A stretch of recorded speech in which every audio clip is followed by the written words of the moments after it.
Alors, Salut, Madame Moreau. c'est encore moi. Oui. Eh bien, j'espère que tout se passe bien pour vous. Maintenant, j'aimerais que Maintenant, j'aimerais, vous voyez l'autoritarisme de cette personne, Jacqueline Moreau. référent se désigne par département. Pouvez-vous m'envoyer en MP, bien entendu, les Oui, bien entendu, hein, en MP, on va pas le mettre directement sur Facebook, voyons. le nom d'un référent gilet jaune par département. Un et un seul. Alors, Un et un seul. Bah, c'est vrai que la justice française aime bien avoir des noms.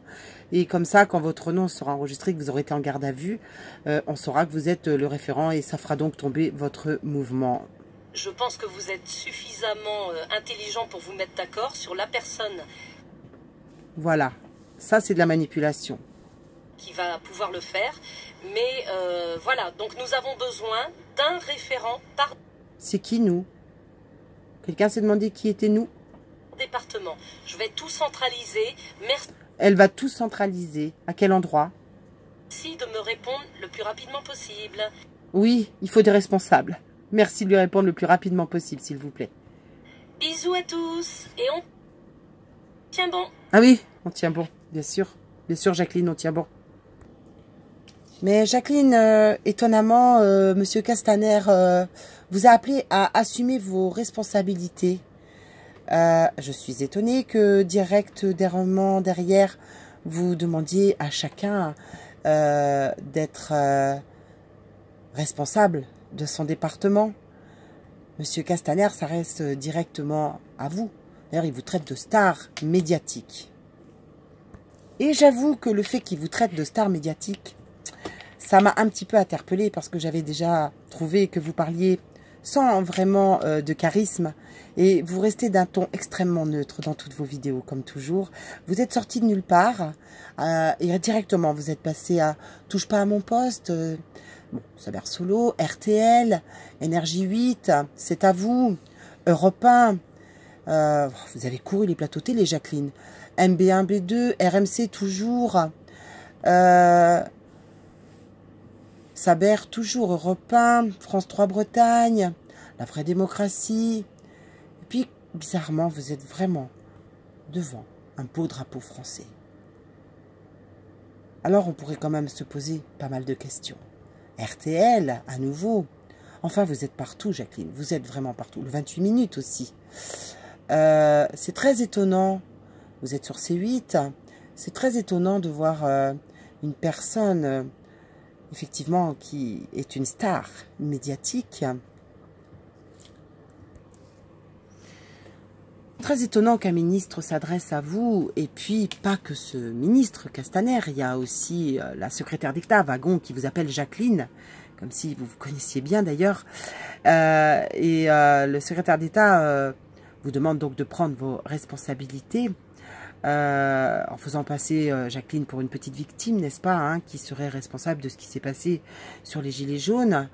Et ainsi, eh bien, vous pourriez effectivement rapporter des noms hein, dans chaque département, ce qui ferait que ces gens-là seraient bien sûr immédiatement manu militari arrêtés et le mouvement s'éteindrait parce que finalement ce mouvement leur fait quand même, je pense, un tantinet peur.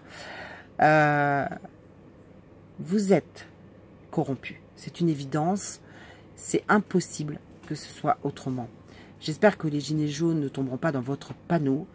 Vous avez trop d'indices, vous avez laissé trop d'indices. C'est tellement cousu de fil blanc que je crois qu'on ne peut pas ignorer que vous êtes en train de faire le jeu des oligarques et que vous avez été payé pour ça.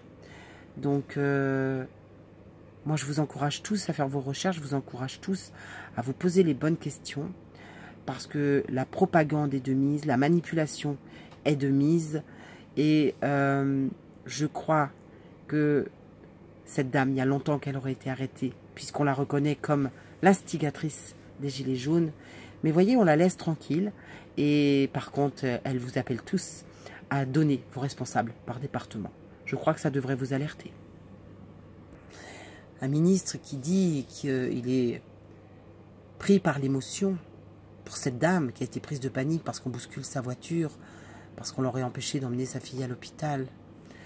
Moi, j'ai plutôt de la peine pour la personne qui a été renversée. J'ai plutôt de la peine pour sa famille, à qui je présente toutes mes condoléances. J'ai plutôt de la peine pour ces millions de Français qui ont faim, pour tous ces enfants qui sont enlevés à leur famille, arrachés à leur famille, par l'ASE, corrompus. J'ai plutôt de la peine pour ces enfants abusés sexuellement et que la justice laisse en plan, puisqu'on ne condamne plus les pédophiles. J'ai plutôt de la peine pour les gens qui sont dans la rue et qui crèvent de faim depuis longtemps. J'ai plutôt de la peine pour tous ceux qui perdent leur travail. J'ai plutôt de la peine pour tous ceux qui ne peuvent plus payer leurs impôts, qui ne peuvent plus payer l'électricité. J'ai plutôt de la peine pour tous ces gens-là, voyez-vous, monsieur le ministre.